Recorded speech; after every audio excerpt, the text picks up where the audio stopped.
conocido, y yo sé que tiene su fan aquí. Parece que la lluvia dejó a unos cuantos, pero bueno, de todas maneras. Yo le pedí a Orlando que nos hablara esta noche, porque ustedes saben que hay un evento muy importante que está ocurriendo todavía en el Vaticano, que es el Sínodo de la Familia. Y de ese sínodo vamos a tener un documento post-sinodal que nos va a decir, nos va a traer cuáles fueron los resultados de su sínodo. Así como va a haber un documento post-sinodal, hay muchos otros documentos que vienen del Papa y que tienen diferentes nombres. Entonces Orlando nos viene a hablar esta noche de esos diferentes documentos que vienen del Papa, que es una encíclica, que es no sé cuántos documentos él preparó, porque yo confío plenamente en él, pero yo sé que va a ser muy interesante para nosotros. Yo misma tuve esa inquietud y yo dije, déjame ver cuántos documentos hay del Papa, porque son innumerables y están cada uno de acuerdo al motivo por el que surge el documento. Entonces tenemos hablando esta noche con ellos y lo voy a comprometer públicamente que no venga a hablar el próximo año de la encíclica ecológica del Papa, que es muy importante y que es bueno también que nosotros nos instruyamos en eso, porque hay mucha confusión con lo que es el ecologismo real. Bueno, sin más lo dejo con Orlando. Muchas gracias. Buenas noches a todos. Les voy a pedir que si nos ponemos de pie y me acompañan con un Padre Nuestro, en nombre del Padre, del Hijo y del Espíritu Santo. Amén. Padre nuestro que estás en el cielo, santificado sea tu nombre. Venga a nosotros tu reino. Hágase tu voluntad en la tierra como en el cielo. Danos hoy nuestro pan de cada día. Perdona nuestras ofensas, como también nosotros perdonamos a los que nos ofenden. No nos dejes caer en tentación y líbranos del maligno. Amén. En nombre del Padre, del Hijo y del Espíritu Santo. Amén. Señor, lo que sea mío se nos olvide pronto y lo que sea tuyo nos quede grabado en nuestros corazones por siempre. Amén. Amén.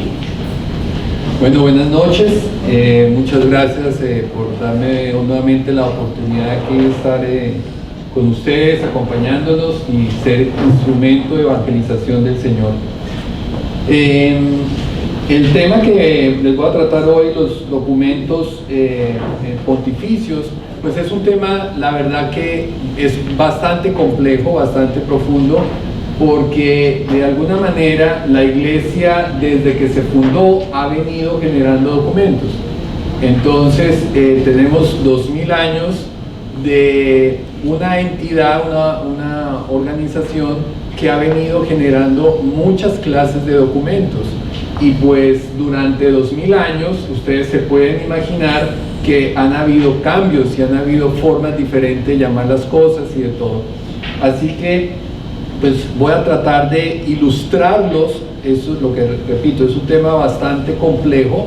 Tiene mucho que ver también, no solamente recuerden que el Papa cumple la función pues de nuestro vicario, representante de Cristo en la tierra, pero él también es el gobernante de una nación, que es la nación del Vaticano. Entonces hay esa mezcla de cosas, también a veces generan documentos que tienen que ver con la parte política, civil, que rige el Vaticano como nación también, ¿no? Entonces, tener eso claro. Durante la charla, quiero que tengan presente dos pensamientos, dos pedazos del Evangelio que extraje para que tengamos claro una cosa. El primero es el mandato de evangelización.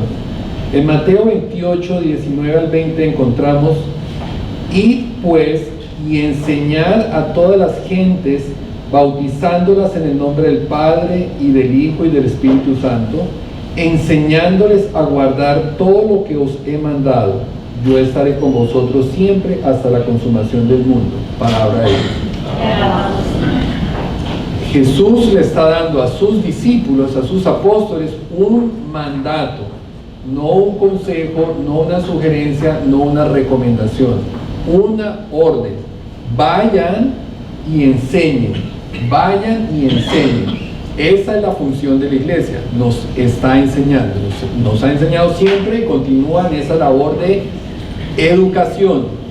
Tiene otro nombre, pero ahorita la voy a mencionar.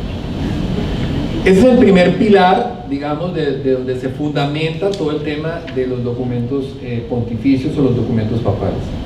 Y el segundo fundamento, el segundo pilar, es el siguiente: el que a vosotros oye, a mí me oye. Eso está en Lucas 10:16. El que a vosotros oye, a mí me oye. Palabra de Dios. Y aquí la iglesia ha interpretado este pasaje del Evangelio como una promesa que Dios les está dando, Jesús les está dando a sus discípulos, que lo que ellos digan es como si lo estuviera diciendo Él. Lo que ustedes digan, yo lo voy a respaldar. Es como si yo lo estuviera diciendo. El que a vosotros oye, a mí me oye.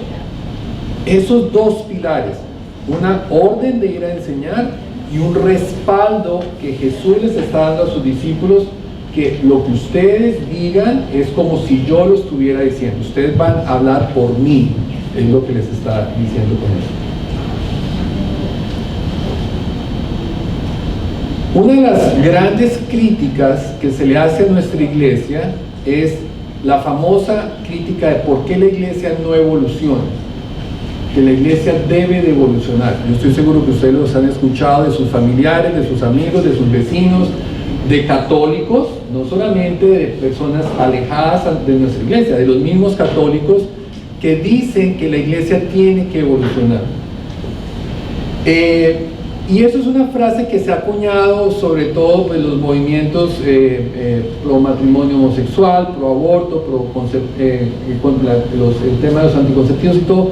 Cada vez que la sociedad pide o quiere que la iglesia dé la bendición sobre una conducta del hombre, que la iglesia no lo va a hacer porque está contraria a lo que es el principio rector de la iglesia, la gente, su primera reacción no es entender el porqué, sino yo soy el que tengo la razón, la iglesia está equivocada y la iglesia tiene que cambiar, la iglesia se tiene que adaptar a mi forma, a nuestra forma de pensar.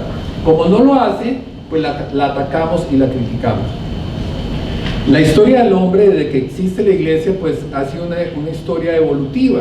El hombre en todos sus aspectos sociales, políticos, familiares, sociales, ha crecido, ha afrontado retos nuevos, retos diferentes, ha afrontado situaciones diferentes y la iglesia siempre ha estado ahí velando para acompañar al hombre en ese progreso, en ese desarrollo. La problemática nuestra de hoy, 2015, es una problemática muy diferente de la que vivieron en el año 100, en el año 500, en el año 1500. En su momento pensaron que el hombre iba a vivir o estaría viviendo situaciones sumamente difíciles de superar, que iba a ser el fin de la iglesia, que iba a ser el fin de la moralidad, y miren que 500 años después estamos aquí un poco con el mismo pensamiento. Nos asustan ciertas cosas, ciertos comportamientos, y pensamos que fin de las cosas. Y no, la iglesia ha acompañado, ha evolucionado con el hombre, acompañándolo.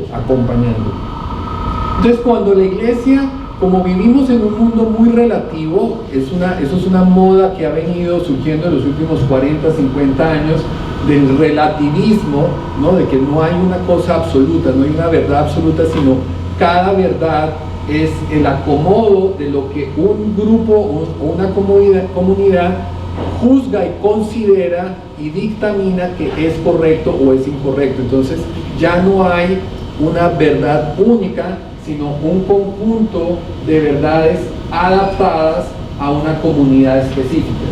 Entonces, en ese relativismo, como la iglesia no lo comparte, porque no lo puede compartir, porque precisamente el pilar nuestro es que Jesús es la verdad. Él dijo, yo soy la verdad. Jesús no dijo, yo soy una verdad. Él dijo, soy la verdad. Pues la iglesia se tiene que mantener apegada a una sola verdad. No pueden haber tres verdades, que es lo que vivimos hoy en día.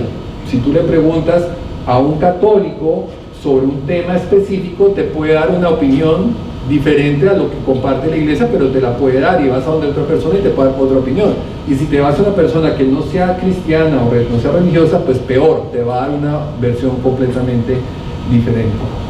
Y eso ha llevado a que la sociedad nos sintamos un poco como perdidos por tanta influencia de esos movimientos que están apartados de la iglesia, y nos han llevado a pensar que cosas que son morales, que pertenecen al ámbito moral, lo quieren llevar al ámbito religioso. Por lo tanto es optativo aceptarlo o no aceptarlo, creerlo o no creerlo. Un ejemplo, el aborto. La gente piensa que el aborto es un tema religioso, por lo tanto, pues yo no lo acepto porque yo tengo mi opinión. Y no, como lo ha sostenido la iglesia, el aborto no es un tema religioso, es un tema moral, es de la naturaleza misma del hombre, no tiene nada que ver con la religión, pero la sociedad, la propaganda pro aborto lo vendió como un tema religioso. Entonces, como yo no soy religioso, pues yo no opino, o mi opinión es la una o la opinión mía es la otra. Pero si ustedes se ponen a pensar, la iglesia siempre ha sido un signo de escándalo entre los judíos y fue de locura entre los paganos. O sea, siempre ha sido contradictoria en muchas cosas. Para un lado fue escándalo, para la otra fue una locura, o sea, nada que ver. La iglesia ha sido atacada, pero también ha sido protegida. La iglesia, sí, evidentemente algunas veces ha estado un poco más enfocada en el tema del poder que en el tema de su labor de misericordiosa y de labor con la gente, todo. Pero cualquiera que haya sido la circunstancia, una cosa sí es totalmente cierta: la iglesia siempre ha transmitido de forma fidedigna las enseñanzas de Jesús. Independiente que la iglesia esté metida en un escándalo, que ha estado en escándalos, no es novedad, no es de este siglo, en todos los siglos han habido escándalos, han habido situaciones de las cuales pudiéramos decir manchas, las han habido. Pero independiente de eso, ustedes siempre van a encontrar que la iglesia ha enseñado las enseñanzas de Jesús de una manera fidedigna, porque la iglesia no enseña lo que quiere, sino ella enseña lo que le mandaron a enseñar. La iglesia no escoge lo que yo quiero enseñar. Jesús les dijo, enséñenme en esto, y eso es lo que la iglesia ha venido haciendo. Pero la iglesia sí ha evolucionado. La iglesia sí ha evolucionado. La iglesia ha evolucionado en la forma en que ha concebido y ha visto al hombre en medio de una comunidad, en medio de una sociedad. El concepto de la esclavitud en la época si ustedes miran en el Antiguo Testamento, en la época de Moisés, en la época del Éxodo, en todo eso, el tema del esclavo era un tema muy diferente a como fue el esclavo del siglo XVIII de nuestra era, cuando la esclavitud tomó unas cosas, unos giros totalmente inhumanos. Totalmente la iglesia entra y se manifiesta y opina. Antes no había opinado porque el esclavo no es el esclavo que ustedes tienen en mente hoy en día. Yo sé si ustedes algunas vieron la película Raíces de Kunta Kinte, la historia de Kunta Kinte, una saga de esa esclavitud salvaje que hubo aquí en el siglo XVIII con todos los negros traídos de África. Pero el esclavo de hace 1000 o 2000 años no era eso. Era cuando hay una guerra, los presos no se llamaban presos, se hacían esclavos y pasaban a ser parte de la familia, se integraban a la sociedad, a la sociedad o a la nación que conquistaba, que hacía esas conquistas. Esos no se llamaban, hoy los llamamos presos, en esa época se llamaban presos, se llamaban esclavos, y formaban y tenían tratos dignos y normal y todo, y se integraban a las familias muchas veces, ¿verdad? Entonces, en la medida en que los conceptos de los retos del hombre han evolucionado, la iglesia también ha evolucionado. En el tema de las jornadas laborales, hace 1000 años la mujer no trabajaba, hoy trabaja. Entonces la iglesia hoy se pronuncia en torno al tema del trabajo, el tema de los niños. O sea, la iglesia sí ha evolucionado en su forma de pensar. No evoluciona en lo que la sociedad quisiera que evolucionara, que se adaptara a lo que la sociedad quiere que se adapte. Pero nuestra iglesia no es una democracia que decide a quién escucho o no escucho. Tiene un mandato de enseñar una verdad. El SIDA no existía hace unos años, hoy existe, la iglesia entra a pronunciarse sobre ese tema, a ayudar, a socorrer, a de todo. Entonces, dense en cuenta que la iglesia sí va evolucionando en el lenguaje en que transmite de todo, pero hay unas cosas que son mandadas por Dios. La iglesia no puede decir, Dios dice no matarás, y ahora la iglesia dice, bueno, está bien, por complacer. No puede. Puede cambiar su lenguaje, puede cambiar su visión del hombre afrontando a retos y de todo, pero no lo que quisiera la gente. Esa forma en que la iglesia ha ido acompañando al hombre en sus retos, en sus éxitos, en sus fracasos, en sus dificultades y de todo, la iglesia se va manifestando y va hablando. ¿Y cómo lo hace? Lo hace a través de los documentos pontificios. Esa es su forma de comunicar, esa es su forma de acompañar al hombre en cada generación, en cada momento, en cada circunstancia. Repito, cada reto, cada circunstancia que va pasando el hombre, ahí está la iglesia manifestándose, expresando, siendo esa lámpara, ese norte, esa guía. En la Grecia antigua, ustedes se acordarán de los filósofos, Platón, Aristóteles, Sócrates, todos esos grandes filósofos. Los filósofos fueron las personas que daban la luz, decían, por aquí es que el hombre tiene que caminar, antes de que existiera el judaísmo, el cristianismo y casi que la religión. Por aquí es donde tiene que caminar el hombre. Ellos iban dando como una luz, iba ayudándole al hombre a discernir, a entender la problemática del hombre, a resolver las grandes preguntas que iba surgiendo en el hombre y de todo. Esa luz es la que hoy nosotros, ese rol, lo cumple la iglesia, no lo ha abandonado. Lo que pasa es que hoy el hombre también tiene otras luces, los medios, la televisión, las redes sociales, y a veces nos dejamos llevar por otras luces y no por la verdadera luz, la que de verdad alumbra, que es precisamente nuestra iglesia. Entonces la iglesia se ha manifestado y se ha expresado a través de esos documentos pontificios. Repito, basada en una promesa: el que a vosotros oye, a mí me oye. El que a vosotros oye y a mí me oye. ¿Y quién es ese vosotros? ¿Quién es ese vosotros? En su momento los apóstoles. Hoy no tenemos a los apóstoles. Hoy tenemos lo que nosotros llamamos el magisterio. Ese vosotros es el magisterio. El magisterio no es el edificio, no es la sede de Roma, la catedral de San Pedro. No, el magisterio es ese vosotros al que se refería. ¿Y es quién? La autoridad de la iglesia. La autoridad de la iglesia es ese magisterio, investida en los obispos como sucesores de los apóstoles. Los apóstoles de aquella época, de la época de Jesús, no son los obispos nuestros de hoy en día, y en ellos radica eso que se conoce como el magisterio de la iglesia. Es esa congregación de obispos que están acompañando al Santo Padre para poder ser luz y guía y seguirnos guiando a través de los documentos. La iglesia nos habla a través de esos documentos. El magisterio incluye la enseñanza de la doctrina, la moral y las costumbres. La doctrina emanada de la palabra de Dios, la moral y las costumbres. Ahí en la iglesia nos ha ido acompañando desde sus orígenes, Cuando nosotros miramos todas las cartas de Pablo, cuando nosotros miramos el Hechos de los Apóstoles y de todo, vemos que ellos empiezan su evangelización con el pueblo pagano, precisamente en combatir la forma y las costumbres y su punto de vista moral del hombre que ellos tenían en ese momento. Sobre eso es que se pronuncia la iglesia, sobre el hombre como tal. Y el magisterio no está por encima de la palabra de Dios. El magisterio está al servicio de la palabra de Dios. El magisterio jamás podrá estar por encima de la palabra de Dios. Lo que Dios ha dicho, la iglesia no lo puede modificar.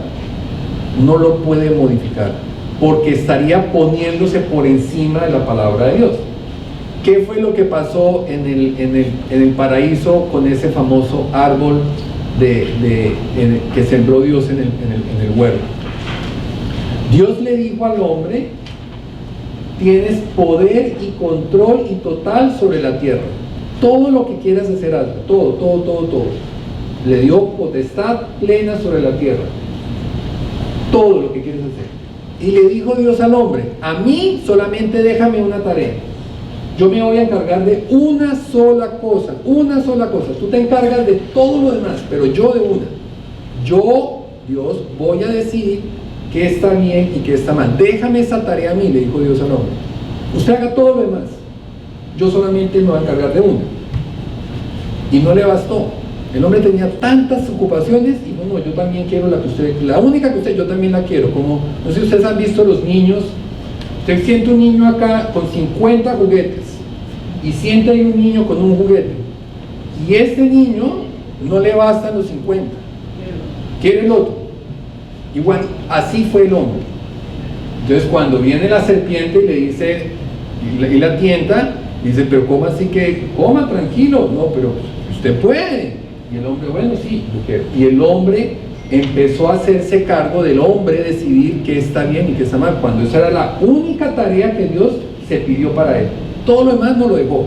Y no nos bastó con todo lo demás. Le quitamos a él la que él sabía pedir. Entonces, hoy nosotros, el hombre, hoy en el 2015, se siente en libertad de decidir qué está bien y qué está mal. Nosotros decimos que sí está bien que abortemos, matemos al niñito porque sí, no conviene que nazca el niño, pues matemos. Casémonos 2 hombres, sí, porque a mí me parece buenísima la idea. Y el hombre sigue hoy en día decidiendo lo que Dios dijo: usted no sabe, yo sé más que usted, déjeme que yo sé más que usted. Entonces, la gente quisiera que la iglesia apoye mi pensamiento, pero la iglesia, el magisterio, repito, no puede hacer lo que hizo Adán y Eva. Dios nos dio una palabra y la iglesia tiene que mantenerse fiel a esa palabra. Entonces, el magisterio, repito, no está por encima de la palabra, sino está al servicio de la palabra. Esa autoridad, que repito, el magisterio es esa autoridad de la iglesia. Esa autoridad tiene pudiéramos decir, tres diferentes categorías. Una primera, que es, le pudiéramos decir, es la definición infalible del Papa, la infalibilidad del Papa. Cuando el Papa se pronuncia citando su infalibilidad, eso no tiene movida, eso no tiene apelación, eso no tiene error. La gente piensa que el Papa se vive citando su infalibilidad todos los días, a toda hora. No, eso se ha hecho muy escasas veces. Hasta donde yo sé, 2. Cuando se da el dogma de la Inmaculada Concepción de la Virgen María en 1850 y pico, 1840 y pico, y en 1956, si mal no estoy, cuando se da el dogma de la Asunción de la Virgen María. El Papa ha citado, ha hecho uso de esa infalibilidad tan criticada, tan cuestionada, tan de todo, y hasta donde se ha hecho uso 2 veces, se ha hecho uso de esa arma, de esa potestad. Lo dice el Papa, no se discute, se acata. La segunda categoría de autoridad es esa episcopal, que es una congregación de obispos que están en comunión con el Papa, y esa comunión de obispos es la que da ese segundo nivel de autoridad. Lo que esa comunidad de obispos diga, pues está en concordancia con nosotros la obedecemos, la acatamos y pasa a formar parte de nuestra guía, de nuestra enseñanza. Y la tercera son esos pronunciamientos que hace el Papa o que hace la Iglesia, pero que no tienen que ver con temas de fe ni de moral, como por ejemplo la que me acaba de mencionar Teresa, la encíclica Laudato Si. Es una encíclica ecológica, no está ahí hablando nada de un dogma de fe, sino que está hablando de una problemática social real del hombre, y es falible. El Papa está citando unos temas, no sé si alguien ha tenido oportunidad de leerla. El Papa ahí cita unos temas científicos, unos temas de conocimiento, unos temas que pueden ser debatidos, pueden ser discutidos. Alguien puede, a través de unas pruebas, a través de un desarrollo científico posterior, discutirla, contradecirla, objetarla, modificarla. Entonces, en ese nivel podemos entrar en discusiones. En los otros dos niveles, primera y segundo nivel de autoridad, no. Es así. Algunas personas que conozco que dicen, bueno, yo cómo le voy a hacer caso a la iglesia si la misma iglesia ha cometido injusticias. Entonces, ¿cómo yo tengo que acatar y obedecer cuando soy consciente que la iglesia, como les decía en la introducción, la iglesia sí ha tenido sus manchas? Repito, la iglesia, se los he dicho en otras ocasiones, la iglesia está hecha del mismo barro del hombre. Han habido equivocaciones, por supuesto, las hay y las seguirán habiendo. Donde esté el hombre, ahí va a haber alguna mancha.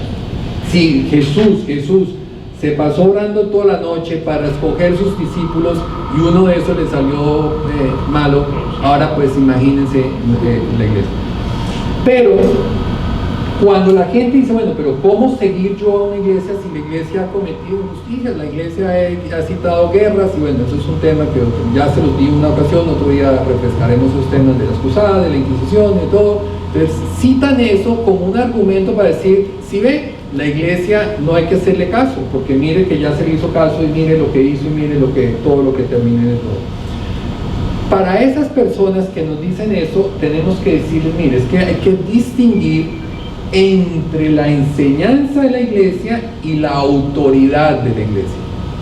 La iglesia como autoridad de hombre en su ejercicio de su poder y de todo, puede cometer errores, los puede cometer, los ha cometido, repito, los cometerá y los volverá a cometer, no les quepa la menor duda, no se escandalicen de eso.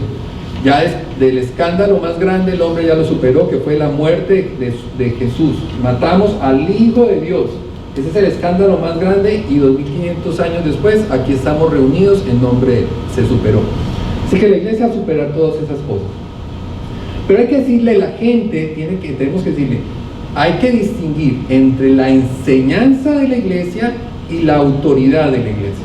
En la autoridad, en el ejercicio de esa autoridad, ¿pueden cometerse errores? Seguramente que sí. En la enseñanza, si ustedes miran en 2015 años de antigüedad de nuestra iglesia, no hay equivocación. La iglesia se ha mantenido fiel a esa enseñanza de Jesús. La enseñanza se ha mantenido totalmente fiel. Lo miren ustedes lo mismo en la iglesia, en sus minúsculos, en el sacerdote. Sacerdotes han cometido errores, sí. Su enseñanza, infalible. Su enseñanza ha sido infalible. Ustedes pueden hablar, ustedes pueden ver o escuchar de sacerdotes que han cometido equivocaciones, que han robado, que han matado, lo que sea, pero nunca van a escuchar o nunca han escuchado a un sacerdote que revele un secreto de confesión, por ejemplo. Porque así es la iglesia, ha sido fiel a su mandato, a sus sacramentos, a su todo. Entonces tenemos que aprender a distinguir. En nuestra vida diaria nos pasa algo similar.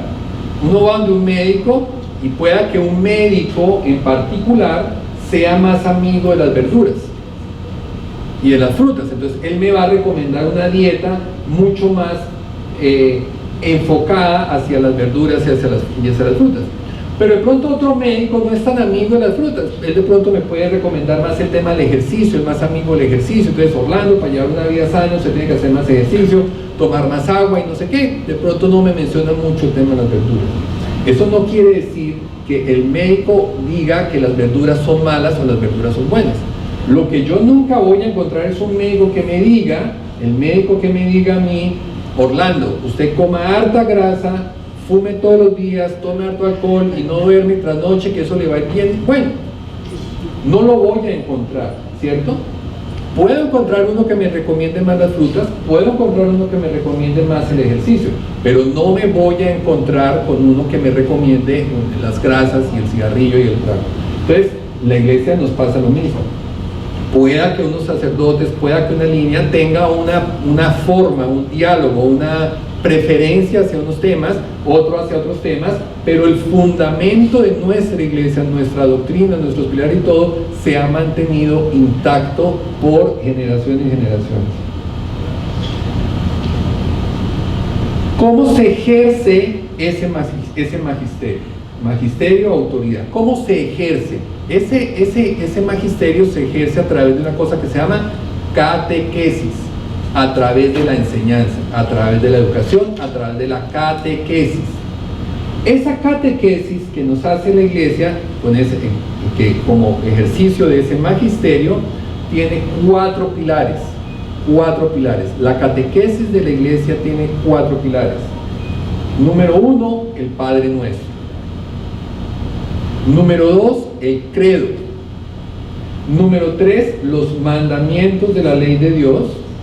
Y número 4, los sacramentos que nos habilitan a entender y a vivir esa catequesis que la iglesia nos da a nosotros. Esos 4 pilares, díganme ustedes a qué se les parece. ¿Dónde encontramos, en qué libro, les voy a dar una pista, en qué libro encontramos esas 4 secciones? Padre, credo, Padre Nuestro, mandamientos y sacramentos. En el catecismo de la Iglesia Católica. El catecismo de la Iglesia Católica está dividido en 4 grandes capítulos, 4 grandes secciones. El del desarrollo del credo, el Padre Nuestro, los mandamientos y los sacramentos. Esos son los pilares de la catequesis que hace nuestra iglesia a través de ese magisterio. Antes de entrar al detalle de los documentos, voy a hacer un paréntesis. Vamos a distinguir entre, Santo Tomás nos distinguía entre verdades de fe y verdades de razón. Verdades de fe, verdades de razón. Verdades de fe, decía Santo Tomás, es lo revelado. Las verdades de fe es lo revelado. Es el conocimiento de Dios expuesto por Dios mismo y que excede la capacidad mental de nosotros. Hay cosas que no las podemos, el hombre no las puede comprender, no las puede racionalizar.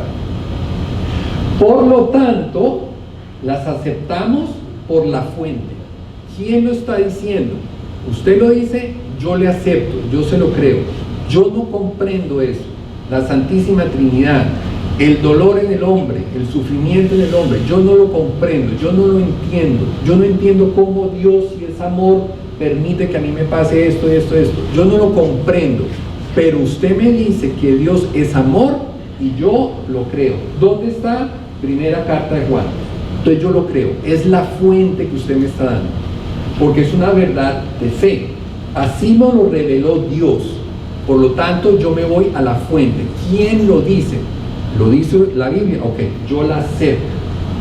Hay cosas que yo las puedo discernir y ahí me voy a la segunda verdad, que son las verdades de la razón, lo revelable, lo que el hombre con su mente, con su inteligencia puede entender, puede comprender, puede racionalizar, puede estudiar, puede deducir.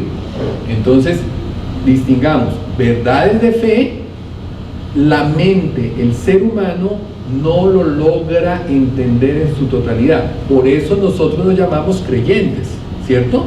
Creyentes, nosotros somos creyentes. Creyentes usted puede ser el creyente más fiel, mejor dicho, usted infalible. Usted puede estar 99.999% seguro del amor de Dios, de la existencia de Dios, pero jamás 100%. Como yo no puedo decir yo soy creyente de los árboles. Entonces, yo creo en los árboles porque yo veo los árboles. Entonces yo no me puedo denominar creyente de los árboles. Yo no tengo la menor duda de que los árboles existen. Por eso yo no puedo decir yo soy creyente de los árboles, ¿cierto? Digo, los árboles existen, punto. Soy creyente de Dios. Siempre creo, tengo la fe plena y total. Pero como nos decía el mismo Papa, ese margen no lo tenemos, va a estar siempre ahí, va a estar siempre ahí. ¿Por qué? Porque eso es algo que escapa a la mente, no lo podemos comprender. Yo no sé si usted, a mí me pasa, Cuando a veces estoy en misa y está el Padre haciendo la consagración y yo recibo la comunión y yo digo, yo tengo en mi boca a Dios, o sea, Dios. Eso no lo logro, yo no lo logro, sí, yo no lo logro ponerle palabras, o sea, no me cabe, no me cabe eso en la cabeza. Entonces, esas son las verdades de fe, y las verdades de razón, pues sí las podemos nosotros discernir y de todo. Ambas verdades, las de fe y las de la razón, son fuente de conocimiento, pero la razón tiene un límite, que la fe me la cubre, Había un santo que decía que si yo recibo algo de tema religioso, y no antepongo primero la fe, estoy siendo arrogante. Si yo no antepongo la fe primero, estoy siendo arrogante. Y si no antepongo el conocimiento después, estoy siendo negligente. Yo no me puedo quedar simplemente porque sí, así es y punto. Yo tengo que usar mi razón. Si no, viene otro, me hace 3 preguntas, me dice 3 cosas y yo quedo, uy, sí, tiene toda razón, y me voy para el otro lado. Fe primero, pero razón después, seguido la razón. Ok. La catequesis, que es la enseñanza, que tiene 4 pilares, esa catequesis produce una doctrina. La catequesis produce doctrina. ¿Qué es una doctrina? La doctrina es una verdad enseñada por la Iglesia necesaria de creer. Entonces la catequesis va produciendo doctrina. Como la Iglesia está haciendo catequesis desde que se fundó, la Iglesia está haciendo doctrina desde que se fundó.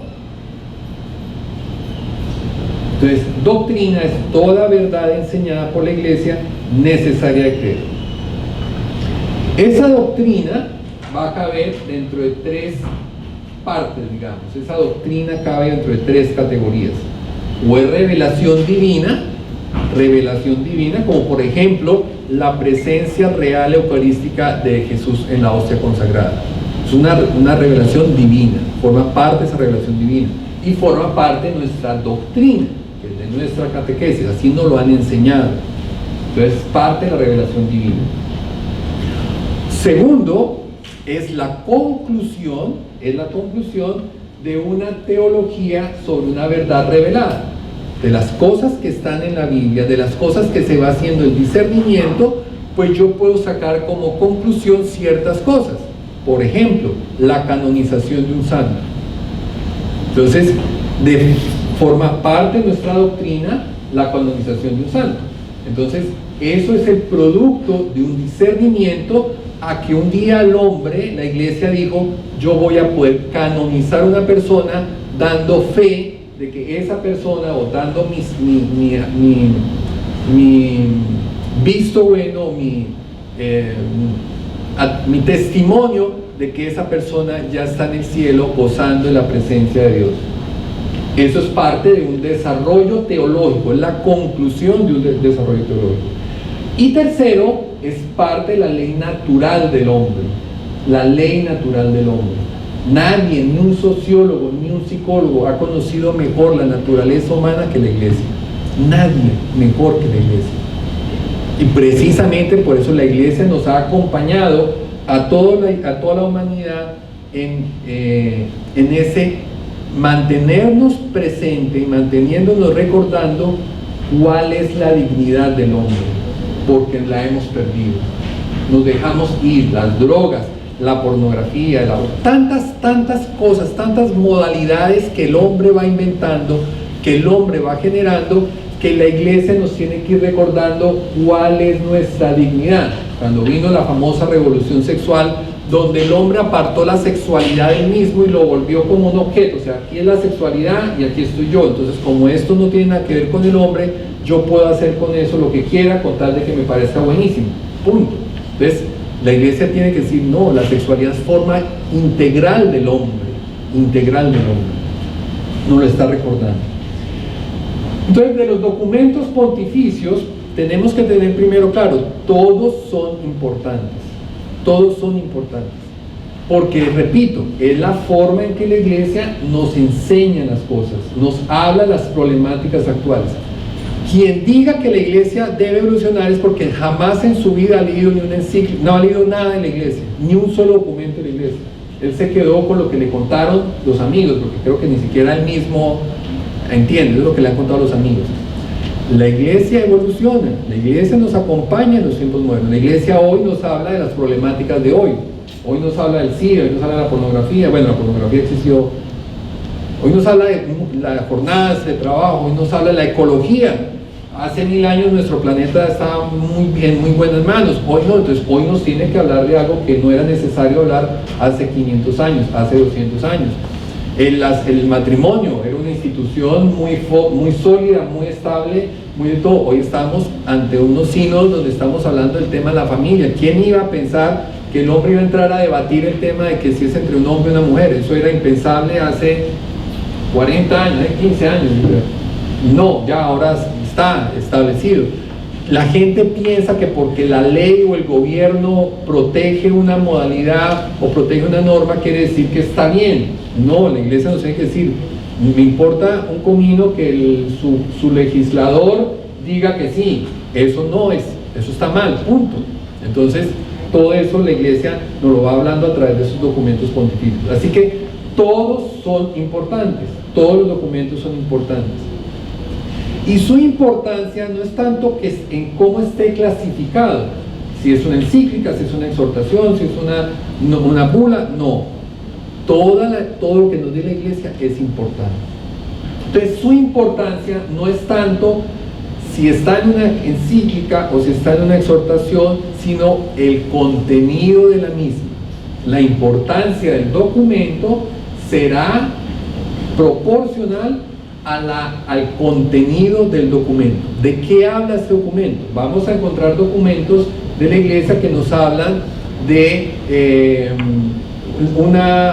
un culto que se está dando en la comunidad del estado de Boston, del estado de Massachusetts, Boston, Massachusetts.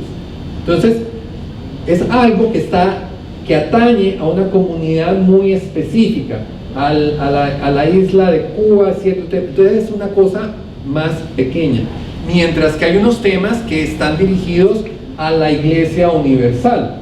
Entonces su documento, independiente que el que habla de la problemática que se está viviendo en Boston, Massachusetts, se llama encíclica, lo hace, repito, es importante, pero su contenido, habrá otros contenidos más importantes porque atañe a una comunidad mayor. Entonces, a veces que venga con el título de encíclica o bula o exhortación no nos haga pensar que no es tan importante porque hay unos títulos un poco más prestigiosos, digamos. Tendemos a pensar así, porque nosotros nos movemos en un mundo civil. La ley está, la jurisprudencia está por encima de la ley, y lo que diga el Consejo está por encima de no sé qué, y la Constitución está por encima de... No, así no funciona en la Iglesia. Todos son importantes, pero el contenido es lo que nos va a dictar qué tan importante es el documento o no. Podemos decir que los documentos son la Constitución Apostólica, digamos como en grado de jerarquía, está la Constitución Apostólica y le sigue el motu proprio. Ya les voy a desglosar qué son estos documentos. Pero básicamente están clasificados hoy. Hace 300 años la clasificación podía variar un poco. Repito, ya les dije, 2000 años de historia, de documentos y de todo, diferentes papas, diferentes gobiernos, diferentes circunstancias históricas han llevado a clasificaciones diferentes. Pero hoy pudiéramos decir, Constitución Apostólica y motu propio van como junticas. Luego vienen las encíclicas. Las encíclicas pudiéramos compararlas con las cartas que encontramos de Pablo, de Juan, de Pedro, lo mismo. Esas cartas las podemos hoy comparar a lo que son las encíclicas. Y lo mismo, de las cartas de Pablo hay unas cartas más importantes por su contenido que otras. Yo una vez les decía a ustedes, Si yo pongo en esta mano los 4 evangelios y la carta a los romanos, y pongo en esta mano el resto de las cartas, Hechos de los Apóstoles y el Apocalipsis en esta mano, 4 evangelios y carta a los romanos, y el resto del Nuevo Testamento en esta mano, y desaparezco esto, el cristianismo se empobrecería enormemente, pero habría cristianismo. Si desaparezco esto, el cristianismo no sería posible. Hoy no tendríamos iglesia. Entonces, de las mismas cartas, tenemos unas cartas más importantes por su contenido. Esas encíclicas están divididas en cartas y epístolas, hoy vamos a hablar un poco de eso. Exhortación apostólica, cartas apostólicas, bulas y breves. Digamos que esos son de la forma en que hoy se clasifican un poco esos documentos. ¿Qué buscan estos documentos? Número 1, enseñar sobre un tema doctrinal o moral. Eso es, digamos que lo principal. Recuerden, la iglesia es su catequesis, enseñar lo que Jesús pidió que enseñara. Entonces, esos documentos buscan enseñar sobre un tema doctrinal o moral, estimular la devoción y ayudar a los católicos en su vida sacramental y devocional, identificar errores o clarificar opiniones teológicas erróneas. Eso ha sido también muy frecuente en la iglesia, que tenga que la iglesia decir, en un minuto, esto está mal, cuando todo el tema de las herejías, las grandes herejías que ha habido en la humanidad, en todo el tema de Jesús, una reciente, hace poco, cuando el tema de la evolución del hombre, que el tema de la iglesia, ese enfrentamiento entre la iglesia, la fe, la religión y todo, que se están tomando unas posiciones erróneas completamente, entonces la iglesia tiene que entrar a aclarar. Informar a los fieles sobre los peligros para la fe procediente de corrientes culturales como la nueva era. Ustedes han visto todo ese tema, la nueva era, cómo ha permeado en la vida diaria del hombre. Entonces la iglesia ha generado documentos que nos aclaran qué es el verdadero sentido de los ángeles, de la luz, de las velas, todo eso que la nueva era fue tergiversando y de todo. Exponer la doctrina social de la iglesia, cuál es el pensamiento de la iglesia en su tema social, y promulgar leyes que afectan la vida del hombre. Como se me va a acabar el tiempo, voy rápidamente. La Constitución Apostólica son esos documentos a través del cual el Papa promulga leyes concernientes a los fieles. Son asuntos doctrinales. Es doctrina, es como los asuntos de mayor relevancia que han dado la forma y fondo de la iglesia de hoy, en 2000 años, han sido las constituciones apostólicas. O sea, lo que ha moldeado la iglesia en estos 2000 años son sus constituciones apostólicas. Sobre el dogma, les decía ahorita, el dogma de la Asunción de la Virgen María fue una constitución apostólica. La promulgación del catecismo de la Iglesia Católica por el Papa Juan Pablo II en el 92 fue una constitución apostólica. La forma de elegir al Papa, una reforma grande que hubo, que la hizo también Juan Pablo II en el 96, fue a través de una constitución apostólica. El segundo nivel de documento que les dije, primero constitución apostólica, el segundo motu propio. El motu propio es algo que el Santo Padre, motu propio, él solito expide un documento donde pueda hacer una modificación de una constitución apostólica, puede hacer una reforma a la constitución apostólica. Tiene como intención modificar una ley que se perfeccionaba en la constitución apostólica. Por ejemplo, el motu propio generalmente comienza diciendo: carta apostólica en forma de motu propio, carta apostólica en forma de motu propio, normas no nulas del pontífice Benedicto XVI sobre algunas modificaciones de las normas relativas a la elección del romano pontífice. La tercera, les decía, cartas encíclicas, las cartas son públicas, están dirigidas a toda la iglesia, y algunas veces se le hace extensiva a los hombres de buena voluntad. Dice, esta carta encíclica va dirigida a la Iglesia Universal, o sea, haciendo referencia a nosotros los católicos, pero a veces también dice y a los hombres de buena voluntad, es decir, le atañe a todo el mundo, como el caso de la Laudato Si, la ecológica, le atañe a todo el mundo. Eso no solamente es concerniente a los católicos o a los cristianos, sino a todo el mundo. Entonces esas son las cartas encíclicas. Tienen temas doctrinales, a veces tratan temas doctrinales, otras son exhortatorias y las otras son disciplinares. Entonces, bueno, no tengo mucho tiempo para hablar de eso. Epístolas encíclicas generalmente son muy pocas, no son muy frecuentes, porque generalmente están enfocadas como a un grupo más pequeños. Las otras son más enfocadas a la comunidad, a la Iglesia Universal o a los hombres de buena voluntad. Las epístolas encíclicas están más dirigidas a pequeñas comunidades. Temas, por ejemplo, una devoción, o cuando la Iglesia se pronunció sobre el racismo en Alemania, o cuando la Iglesia se pronuncia sobre un tema de costumbres que se están dando en una guerra en África, lo que sea.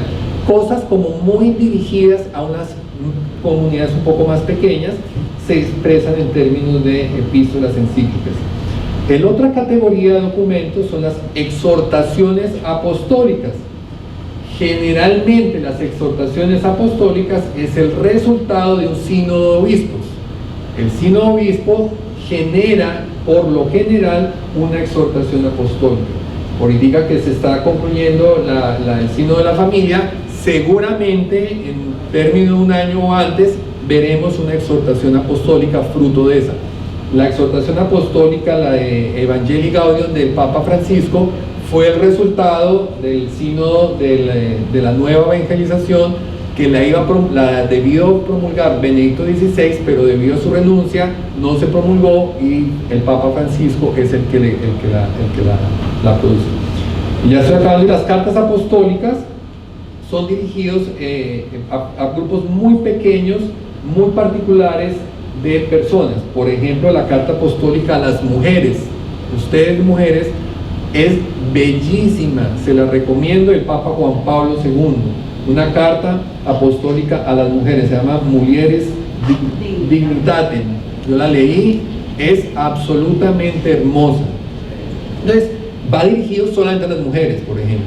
He encontrado otras sobre el tema del trabajo, de los niños y no sé qué. Entonces son temas muy específicos. Y por último están los breves apostólicos, que generalmente se utilizan para asuntos menores y tienen trata un tema sumamente simple, un sumamente pequeño. Por ejemplo, la clausura del Concilio Vaticano II se hizo a través de un breve. Una cosa, se clausura el Concilio Vaticano II, una cosa muy pequeña, muy corta, muy puntual, se hace a través de un breve apostólico. Y la última, las bulas, generalmente son expedidas por la Cancillería del Vaticano y trata simplemente como la promulgación, por ejemplo, del Jubileo Extraordinario de la Misericordia, que del Papa Francisco, la Misericordiae Vultus de este año, por ejemplo. Eso fue a través de una bula. No quiere decir que sea corta, yo no la leí completa, pero facilito, pues de 5 o 6 páginas. Y es una bula, pero generalmente sale a través de la Cancillería, es como un decreto, como un edicto, como una cosa muy puntual y muy particular. Eso es básicamente lo que les tenía. Les repito, pues usted se puede encontrar que gente dice que tal documento está mal clasificado porque ha debido ser una encíclica y está como exhortación y lo que sea. Es por eso, es porque lo que les dije, cómo se clasifican y lo que se busca, su utilización de hoy es diferente a como pudo haber sido hace 200, hace 500, hace 800 años. Entonces, si encuentran eso, es eso. No puedo decirles que la norma general sea que la carta, si se va a hacer una modificación, si se hace una aclaración de una devoción, tiene que ser a través de una bula o tiene que ser a través de una exhortación apostólica. No necesariamente. De este signo de la familia es posible que salga una carta encíclica y no una exhortación apostólica. No les pudiera decir si eso es posible o no, pero por la historia de la iglesia y por lo que he encontrado, es posible que salga lo uno o que salga lo otro. Lo que les hablé es lo que es como la generalidad, pero como todas estas cosas tiene sus excepciones. No sé si tengan alguna pregunta o algo que... Bueno, pues les agradezco muchísimo.